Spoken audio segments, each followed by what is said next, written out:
This is Rhea, and this is Just the Who of Us, where we talk about a range of topics, including life events, current events, spirituality, and I want to say I'm so sorry for your loss of your dad. I can imagine how you're feeling. I'm so sorry. How you doing? Is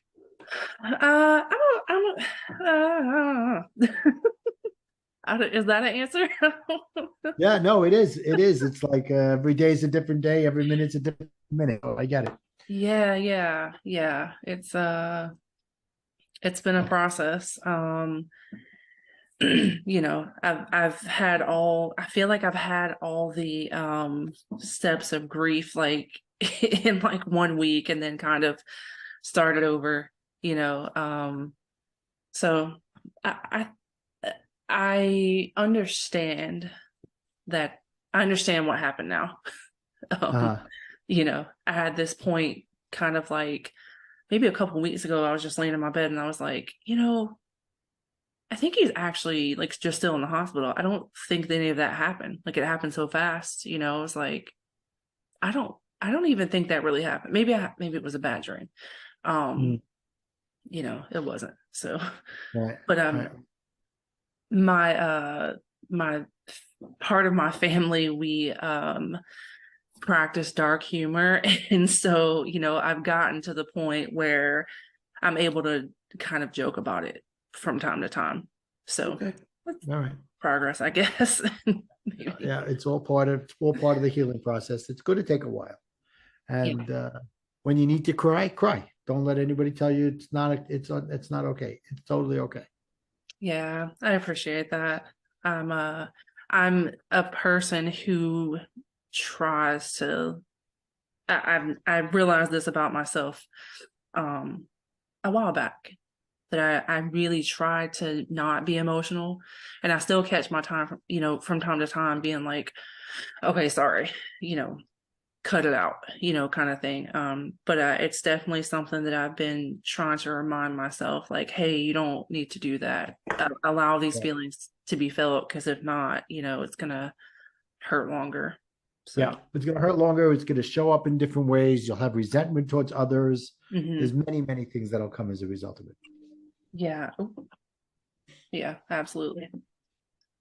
Okay.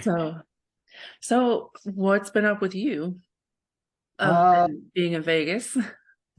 well, like I said, I'm here for business. Last week I was in San Francisco for vacation, so we had fun there. Okay. And I actually posted a picture of myself wearing a T-shirt that said "Live Fully" that I found in a Jewish community center. It just happened to be that's their motto. I'm like, hello, I have to have Really? this. Right. How perfect. Uh, we had a lot of fun there. I went with my wife and her kids on winter vacation. So yeah, we've had a nice time, and things are going good. And started doing a little more social media stuff now, and I have a couple more people on my team, so it's all exciting. That's good. Oh, sorry. Look at you, black and white. My Yeah, I uh think it's my good. I feel kind of washed, so I'm trying to find something that I don't know, works better, I guess. All right. So I don't have my usual background or my usual cameras, but we'll make the best of it. It'll still be a wonderful episode, I'm sure. Thank you. Um, So what do we want to delve into this time? so okay, February, my focus is relationships, however, not in the traditional February romantic sense. Um, So I did an episode that I'm gonna post, and it was me and my sister. We met with a grief coach, Cindy, that I've had on before, and so Okay. talking about our relationship with him and his passing and everything like that. Yeah. And then I've had someone on who is a relationship coach, so he talked a little bit about romantic relationships and things like Mhm. that. And then let me look at my list. Yeah, so relationships, but like I said, not Yeah. necessarily romantic. It's good. We can do that. Totally. By the way, before we go on, I saw you, you're part of the Need a Guest group now. You're Yeah, enjoying being in there. yeah, Yeah. Good. Yeah. It's Good. like I knew you'd like that. I do. I love it. Sometimes I'm like a little overwhelmed though. I mean, I get a lot of requests and Sure. you know, I'm trying to kind of get back into things after, the passing and everything. And so I did kind of blow a few people off because I had a lot of requests, but they understood, obviously. Yeah, yeah. Look, you got a lot of stuff going on. Nobody expect they when you're on there, and everybody's just throwing stuff on the wall, seeing who's going to say yes. Yeah. You can't if you say yes to everybody, you're going to be on Zoom podcasts every single day, every hour. So Yeah. it's all good. So Yeah. the woman who set it up, her name is Angel Tussie. She's a doll.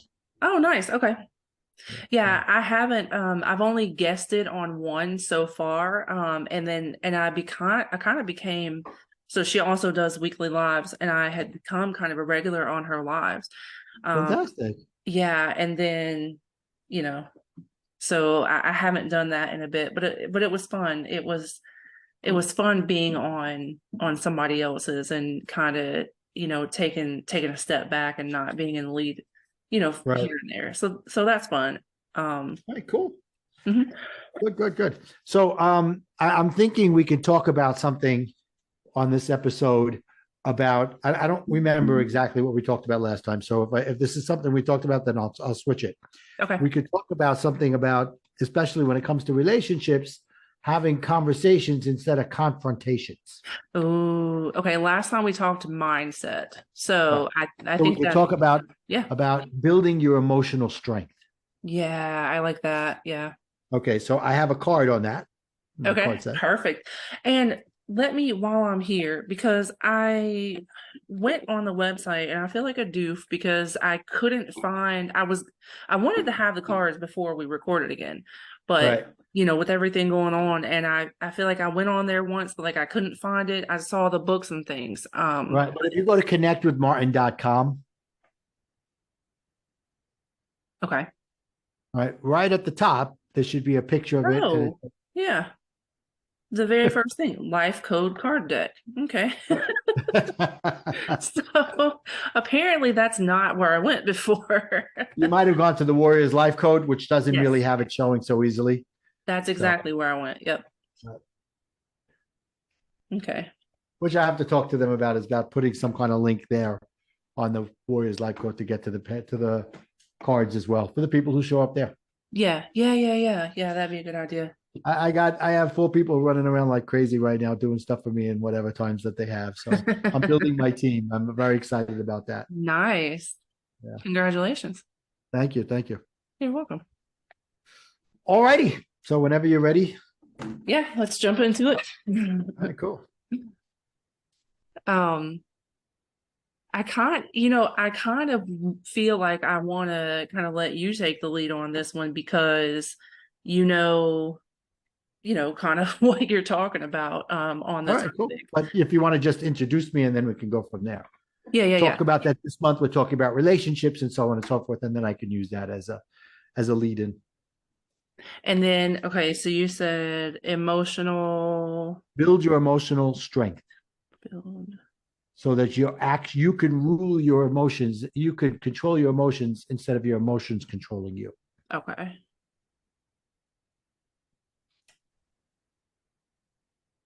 All right. So today with us, we have a return guest, Mr. Martin Salama. And I said that right, the last You name? I did. feel You like I did. always get it wrong. Okay. Just Um, remember salami with an A and you're good. okay. So today we're going to be talking about building emotional strength so that you can control your emotions instead of your emotions controlling you. February, our focus is relationships, but not necessarily just romantic relationships. However, this advice can be used in your romantic relationships, your familiar relationships, even your professional relationships realistically, because in all of those scenarios, we can sometimes let our emotions take over and we can end up arguing instead of having conversations, having confrontations instead of conversations. And so Right. as part of the card deck that Martin has that I will be putting the link in the information to, but this is the first one, correct? I'm sorry. Is this the The first card in the deck? No, it's not. It's It's not. deeper in the Okay. deck, but it's But all good. it's okay. But this topic is from a card that is in the deck that is available in the information below. So Martin, I'm gonna let you take that. Okay. Well, Ray, thank you so much. I'm happy to be back here with you again. And I just want to acknowledge online that my thoughts and prayers are with you and your family in this time as you're going through a difficult time losing your dad. I know what it's like to lose your dad. I lost my dad about 20 years ago. Mm, Even though he was 76, to me, he was way too young to be going. right. Yeah. And I appreciate that. yeah, and we all have those feelings when we're going through this of so many waves of emotions coming over you at any time. So I just want to tell you that at this moment, I'm thinking of you and your family. I really, really appreciate that. And that is relevant too, because that was also a relationship. Right. And this information could also be helpful Yeah. for dealing with that kind of thing as well. So Yeah. Yeah. So as we talked in the past, in the last time we spoke, I always had a very short temper. mhm. And that came from me being a people pleaser, me having to be a control freak, and taking everything personally. All Mhm. those things are intertwined together. And now I could happily say I'm a recovering people pleaser, as it were. But part of that is that I was always finding myself in confrontations instead of conversations. And that was because I always felt like I had to be right. And if I had to be right, then I was going to keep going no matter what the cost was, no matter what I would have to do later. And oftentimes it would end up in a negative situation. And I would have to come back and apologize. And even those I didn't do correctly. I'd say, I'm sorry for what happened, but this was going on or that was Right. going on, or you pushed my buttons. As Yeah. soon as you start saying those things, it's not really an apology. Right. It's justifying your actions. That it's okay for you to treat that other person with a certain amount of disrespect, Right. Yeah. right? Yeah. Even Absolutely. if you don't look at it and you're like, but what about my respect? And you got to recognize that you can't demand respect. You Mm. have to command respect. And the way you command respect is by giving respect to others. And if they don't give it back to you, then they're not someone that should be in your life. And Oh, I mean that from yes. anybody, you know, and it's not about saying, F you, I don't want to have a conversation with you anymore Right. because you don't want to respect me. You just say, look, in a nice way, instead of us fighting all the time, we have two choices. We can either work this out or just not continue to have conversations with each other. And it takes a lot of inner strength for you to be able to say that in a calm way. Yes, yes. One thing my mom used to say to me when I was probably mostly a teenager that I absolutely hated. But it's one of those things that I found myself saying as a mom. uh, it's not what you say, it's how you say it. Me with Absolutely. my teenage attitude, everything was an eye roll and a sassy response. Right. Even if my response appropriately would have been valid, it kind of took it away its validity because of the way that I delivered the message. And so yeah. Absolutely. Absolutely. 100% true. And it's also the delivery of the information. Okay. Mhm. Even if you're saying the right words, the way you say it is also important. The Mhm. emotion behind it can charge the other person, Yeah, negatively charge them, it's right? true. So imagine if somebody comes up to you and they're ready to fight and you stay calm. What's going to happen with that other person if you stay on the calm level the entire time? Eventually, they're going to figure out, wait a minute, there's something wrong here. I need to Mhm. bring myself down because they're not bringing themselves up, Yeah, yeah, yeah, right? 100%. Yeah. So this is a lot of where I took the word life again and created another acronym using a four-step system. But let me give you a little bit of a background on where that came from so Hmm. that it helps you. So very often I would be the one that needed to make sure that everything was right. So and for years, and I can look back now and realize how negative of an impact I was having, not only on myself, on my ex-wife, on my children. It was just because I just thought I was right and I needed to do it. I would get into lecture mode and I would just talk until that person finally broke down. And now looking back, it was just me puffing myself up, Mm-hmm. making sure that I was going to get what I needed to get out of this so that I walked away better for it, not caring about what anybody else did. And that's important. Of course, you want to make sure that you're feeling you're heard and all that, but not at the expense of others. That's the difference. Right, right. Not projecting onto other people. Right. And just to give you an example, last week I was having a conversation with someone who is now becoming part of my team. And I said to her, this is not a dictatorship. It's not that what I say goes. You're part of my team. You're part of my mastermind. And if anybody's read the book Think and Grow Rich, you know that Napoleon Hill is very strong on this whole mastermind thing, having a group of people around you, like-minded people who feel that they can tell you when they disagree with you, but in a way that's constructive instead of destructive. And I said to her, you're allowed to say, I don't like the way this was written. You're not allowed to say, I don't like the way you wrote this. Oh, okay. Right? Because you're not attacking the person, you're Yeah, attacking the subject matter. And you're not really attacking it, you're addressing it. right. Right? So she's like, what do you mean? I said, you could come into our room at any time in our Zoom and say how you feel as long as you don't attack the person. Okay. As long as you understand that we're all here, number one. And number two, you'll see that nobody's attacking anybody because the way we say it is, I like the way this is done, but I think it could be better if we do this, this, and this. Because Yeah, yeah. so now, as I was going through my divorce, and I look back as going through the divorce and life coaching at the same time, which we talked about last time, Mm-hmm. it was a time for me to be more reflective as to what was working and, more importantly, what wasn't working. And it was there that I recognized that I had that short temper and I took things personally and realized that I was a people pleaser. Ah, That was the catalyst for everything else that was going on. right. For example, and this I'll go in deeper when I go further into it going through the 4 steps. For example, my wife used to say to me, I don't want to fight, but now what that did was that hit the button. She just pushed my hot button because in my head I went, ding, ding, ding. Let's get ready to rumble. Yeah, I Not don't want to fight, physically, but we're going to.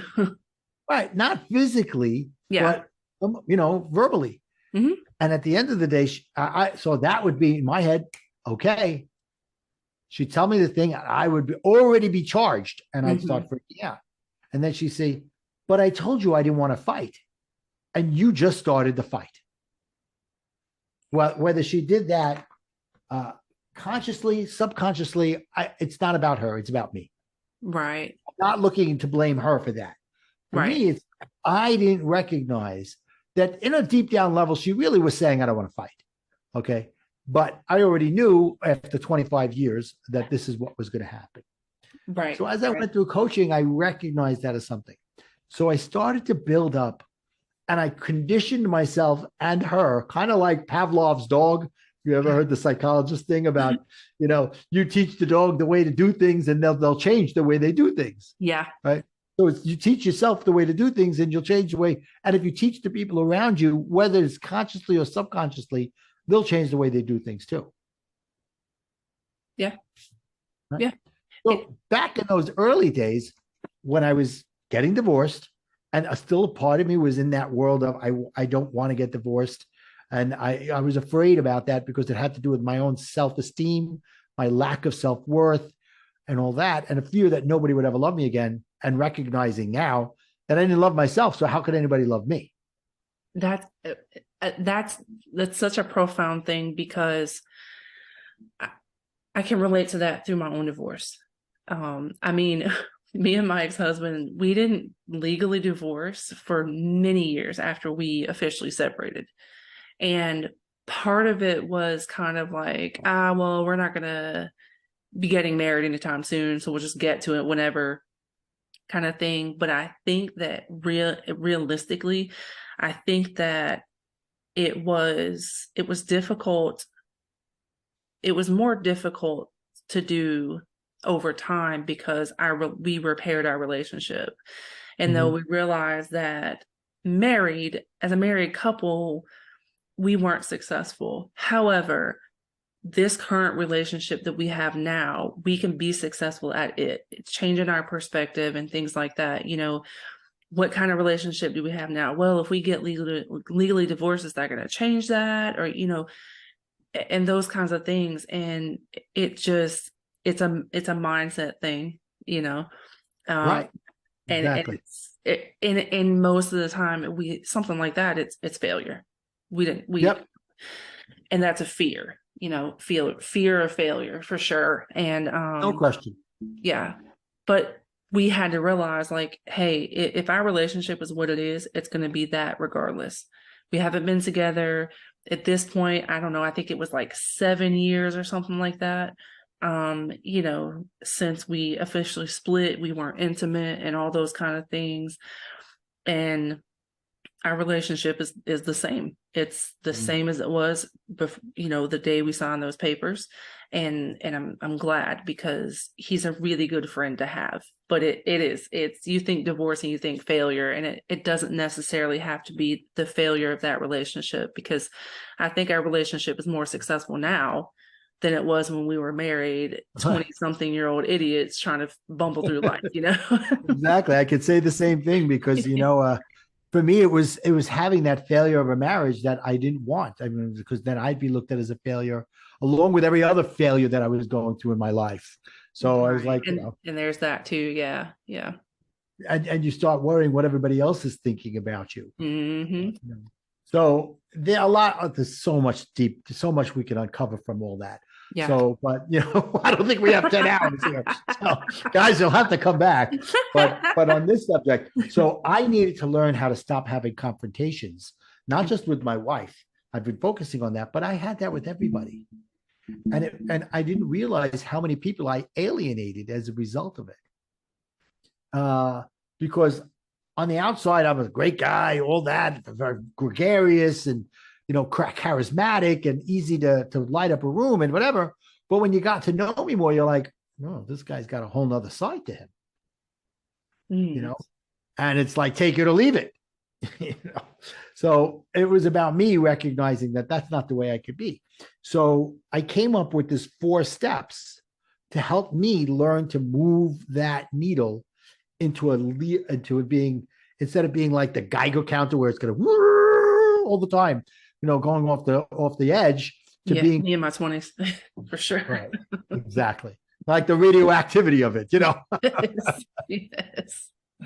So I took the word life and I changed it around for the words to make sense for me. And it's about recognizing how your emotions are affecting you, because I look at emotions and feelings as something different. The emotion is the thing that happens in the moment. I'm angry, I'm happy, I'm sad, whatever it is. The feelings are the underlying things that are going on. Hmm. Okay. For example, what kind of anger are you? Are you enraged or you're just a little ticked off? Right? There's Yeah. different levels of anger.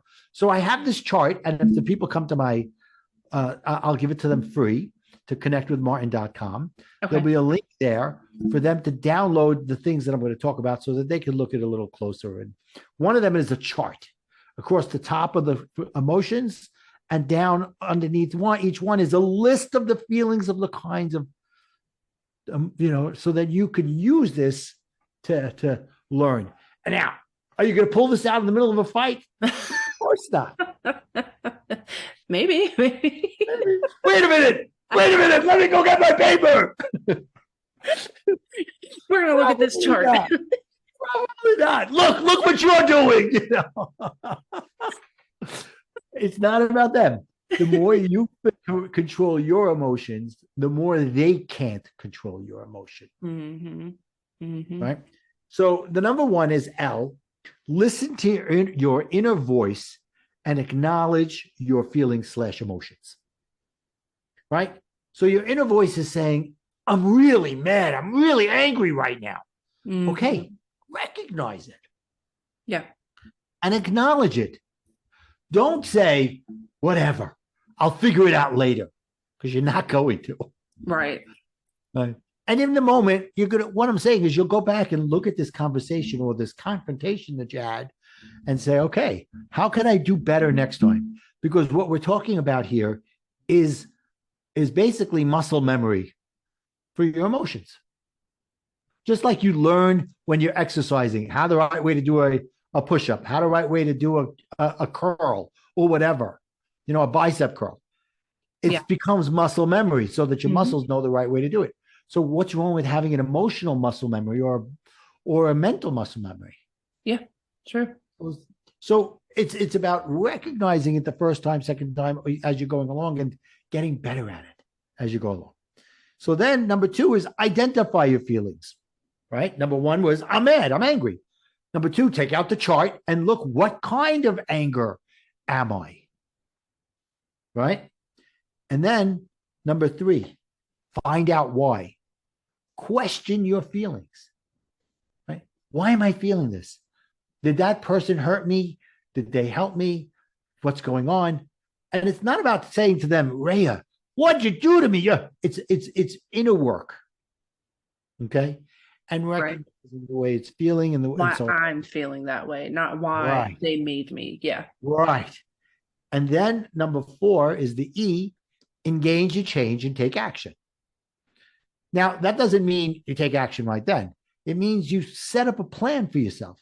So I talked about my ex, I talked about me and how it was. So I ended up developing this while I was going through coaching, while I was going through my divorce.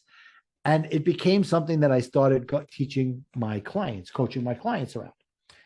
But like with most things with coaching, the people don't care what you're telling them unless they understand that you totally understand it yourself. And it's something Mhm. you've experienced and you've worked out Right. for Right. yourself. Yeah. Because otherwise, it's just, okay, read a book, Right. uh, a textbook on how to. So let me give you how I utilized it as my relationship progressed with my ex. And then I use it for it in many situations when I start to feel this way, Mhm. not just romantic, because we weren't having a romantic relationship at that time. She was Right. my ex-wife. So now we're divorced about 2 years. Okay. Mhm. And my son, which reminds me, I have to tell him today, happy this in real life, today is my son's anniversary. So I have to tell him happy Oh, anniversary. nice. Okay. Yeah, he's married 10 years. But it Wow. was it was coming up to my son's wedding. Okay. Now I Mhm. come from an Orthodox Jewish community, and in our community, we have a custom, not everybody does it, of the Saturday before you go to synagogue on Shabbat, which is a holy day, as you know, and there's a lunch for the bride and groom before the wedding, like Mhm. a little thing. So at this time, I was living in New York, and my ex and my children were still living in New Jersey. My son was coming back and forth because he was going to school in New York or finishing school, and living with me part of the time. And so I had thought we had decided we weren't going to do this because money was tied to the relationship and all that. Yeah. So now it's Sunday. My son comes back from New Jersey. He says, Dad, I am so embarrassed. I am so sorry. Mom made a lunch yesterday and you weren't there. And now the old me would have freaked out on him and picked up the phone and freaked out on her. Who Yeah. the heck do you think you are? What the heck? Yeah. I said, my son's name is Caesar. I said, Caesar, it's not on you. Thank you for telling me. I'll take care of it. So now number 1, I'm listening to him. I'm freaking out inside. Right. I'm angry and I'm enraged. Okay. So I'm writing this stuff down and I'm forming a plan as to what. So now I start questioning, why am I feeling this?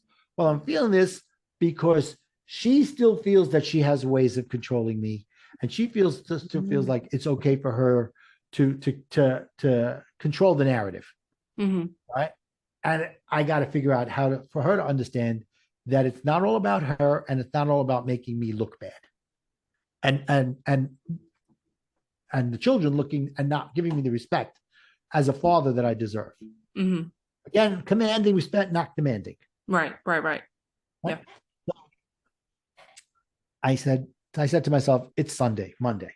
The wedding is Wednesday. What do I gain by calling up right now and beating the crap out over the phone? Yeah, yeah.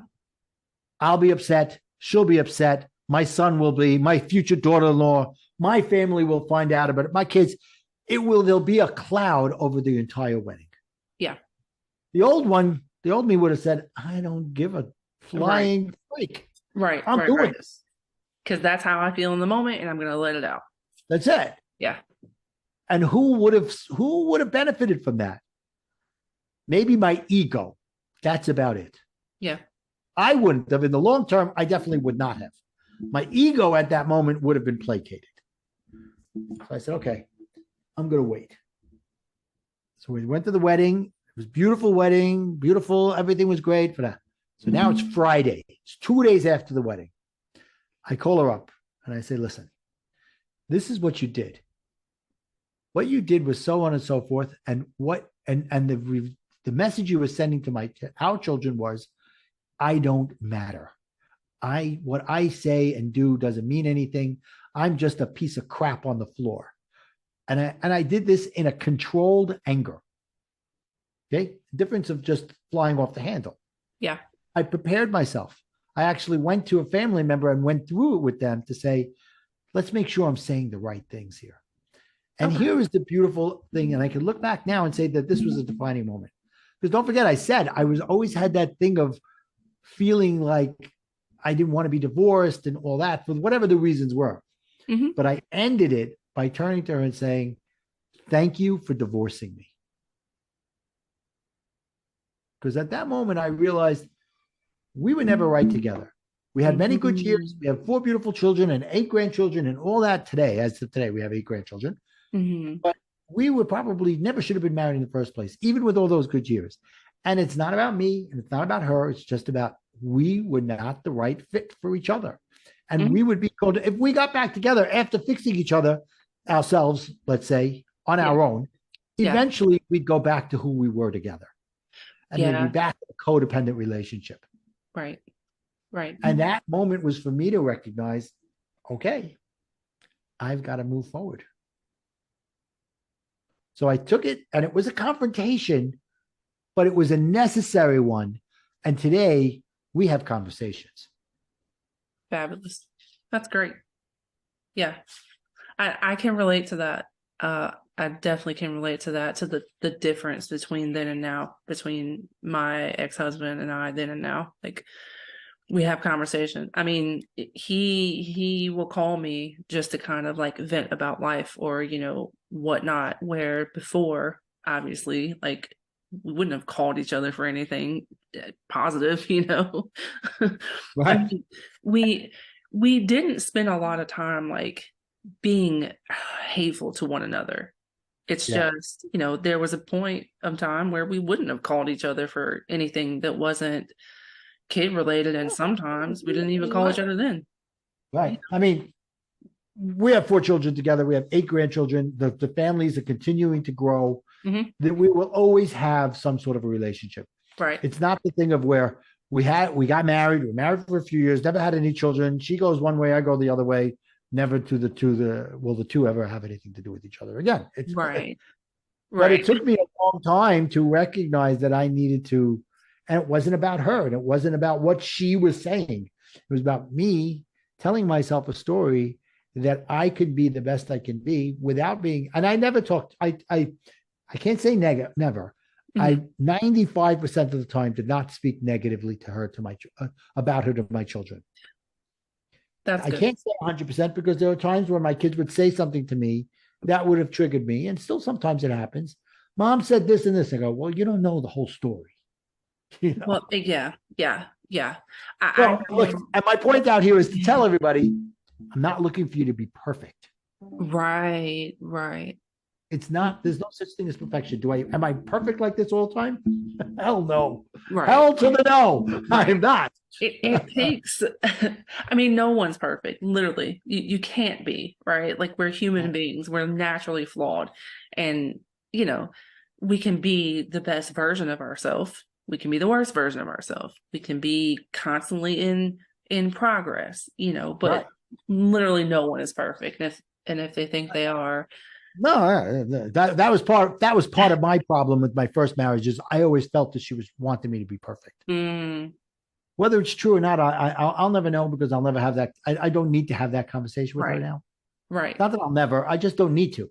Yeah, it's not necessary. Yeah. But that's important for us to acknowledge sometimes too, especially when it comes to maybe relationships that used to be one thing and are now something else, or sometimes relationships that have been the same type of relationship for a really long time, but we evolve and grow as people constantly, or we should be anyway, Yeah, 100%, 100%. So So yeah, so it's all good. It's all good, and we'll always have connections. Right? We have a daughter who's 24 years old, who's on the spectrum, but high on the spectrum. And I'm very proud to say, because of the work I've done on myself and the work she's done on herself, as well as my daughter has done on herself, mhm.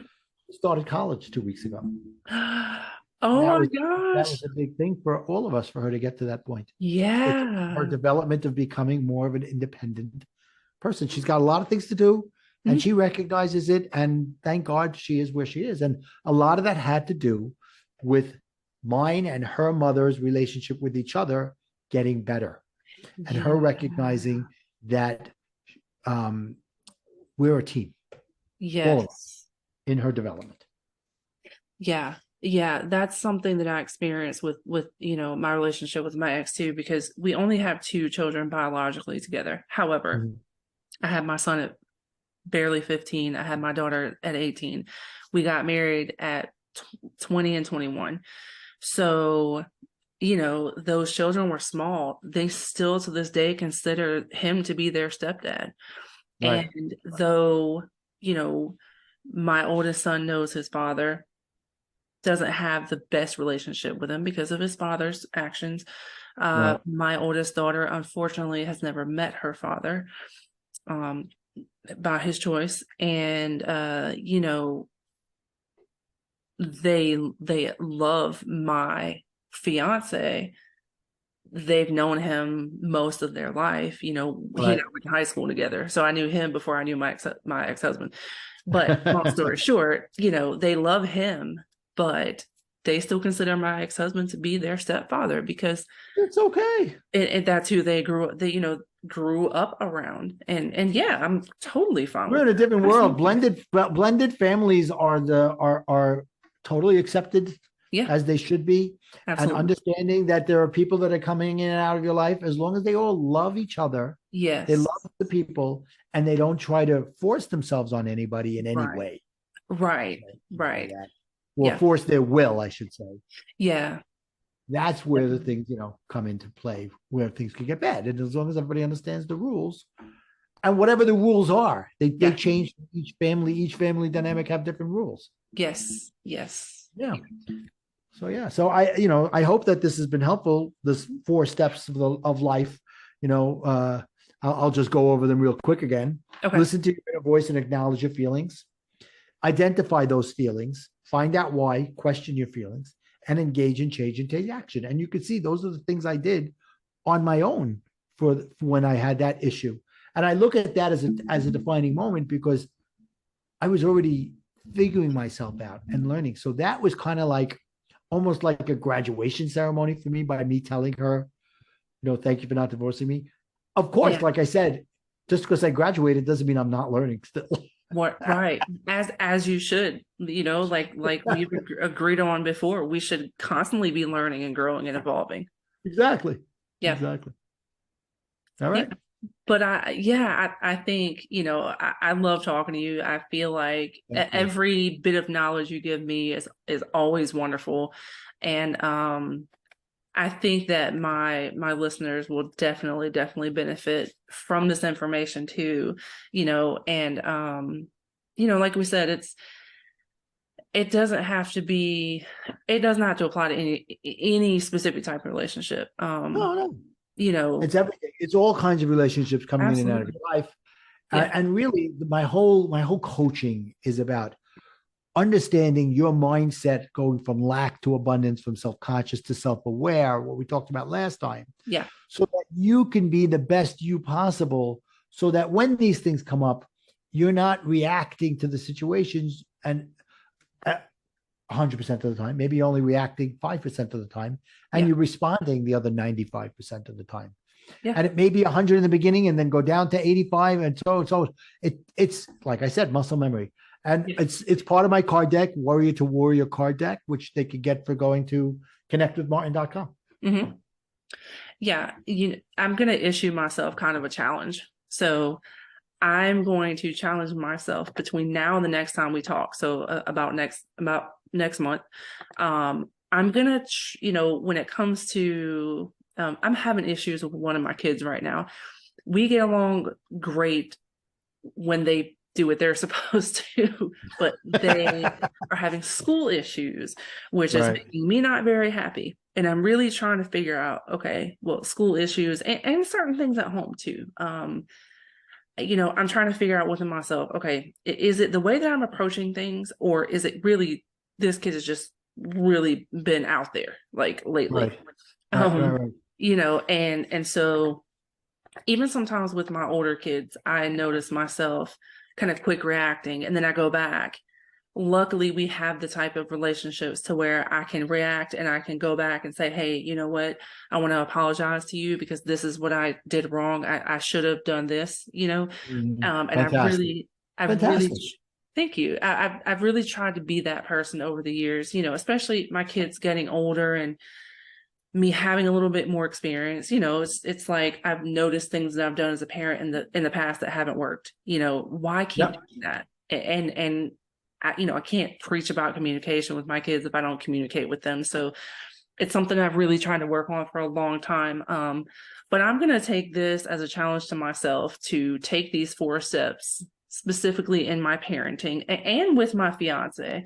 I feel like we do pretty good about communicating, especially even when we don't agree on things. We can agree to disagree, but I'm going to take this as a challenge to utilize these 4 steps, put them into place when I have any kind of, you know, emotional reaction to something. And I'm going to I'll let you know how that Great. goes when we reconvene next month. Fantastic. Great. I'm looking forward to it. Yeah. All And right, cool. and I encourage my listeners to take that challenge too. Take these steps. If there's one person or one situation where you find yourself, you kind of get riled up pretty easily in this, situation or with this person, take that challenge, take those 4 steps and see, it doesn't have to be the whole month. You could do it a week, whatever. I say a month because that's when we'll be back on here together again. But take that challenge, take these 4 steps, and implement them in your relationships, and let me know on the podcast page or Podbean, wherever you listen, you can, or email, whatnot. Let me know how you implemented it and how it impacted your life. I'm interested, and I'm Beautiful. Me gonna too. I'm gonna put those resources for you guys for the website and the freebies and the card deck, the card deck I urge you to get, because I I haven't received mine yet, but just the conversations we've had about it, I think it's absolutely fantastic. Like I'm like a sticky note all over the house, sticky note and dry erase boards kind of person. And so for me, something like that, I don't have my purse, but I have this actually little card thing. It's a stack of like note cards that everyone in the house, for my birthday in 2020, they wrote stuff down to me on a note card. And so I have it as a stack in my purse. And I pulled it out today just randomly. And I'm looking at the front one and I was like, oh, it just made me feel so wonderful, Yeah. and I would imagine that having that deck of cards and you're in a situation and you're pulling it out and you're like, you know what, here's this this advice, this wisdom and guidance on this card, perfect for this situation, or perfect for just randomly, having thoughts. Yeah. I think that it would be a fabulous thing to have. So, like I said, I'll put that information in. You guys go check that out, grab your cards, and you can, email me, post on the podcast page about those too. Let us know what you think, how they helped you and whatnot. And Yeah. yeah. And you know what? If we've already talked about continuing our conversations together like this. Yes. So if there's subject matters that people out there want us to talk about, let us know. Yeah. And if you've got questions, and if you got questions about what we're talking about and you'd like some clarity, let us know. Absolutely. Yeah. And I'll when I do the promo for this episode, I'll make sure and put that in there too. Cause yeah, I think that's fabulous advice. Yeah, let us know. He's gonna be here. He'll be here once a month. Yeah, if there's things you guys want to hear us talk about, 100% let us know. Let me know, let him know, Right. Either way. Absolutely. Yep. Well, thank you so much. Absolutely. Thank you for being here. And as always, I had so much fun and I can't wait till the next time. Bye. Bye-bye. That on the Facebook page. Visit www.philology.net.